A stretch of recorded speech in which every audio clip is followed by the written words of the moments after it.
অপেক্ষা করো তার জন্য যে তোমার প্রতিটা মুহূর্তের মূল্য ঠিক ততটাই অনুভব করবে যতটা তুমি আজ নিজের কষ্টটাকেও লুকিয়ে বাঁচতে শিখে গেছো।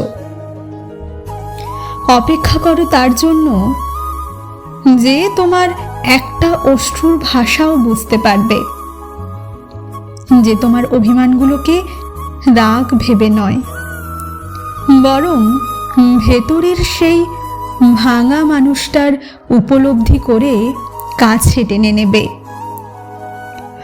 অপেক্ষা করো তার জন্য যে কখনো তোমাকে সময়ের ফাঁকে রাখবে না, বরং তোমার সময়টাকেই তার জীবনের সবচেয়ে সুন্দর জায়গায় রাখবে।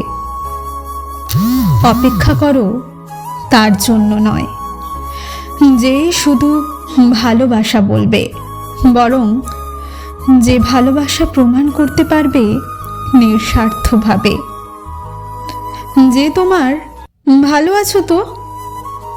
না বলা প্রশ্নটারও উত্তর দিতে জানবে। মনে রেখো, যে মানুষ সত্যিই তোমার হবে সে তোমাকে বদলাতে বলবে না, বরং তুমি যেমন সেই মানুষটাকেই নিঃস্বার্থে গ্রহণ করবে। তাই অপেক্ষা করো, কিন্তু অপেক্ষা সঠিক মানুষের জন্য। কারণ ভুল মানুষকে সুযোগ দিলে তারা ভালোবাসা নয়, তোমার বিশ্বাসটাকেই ভেঙে যায়। অপেক্ষা করো তার জন্য যাকে পাওয়ার পর আর কখনো অপেক্ষা করতে হবে না।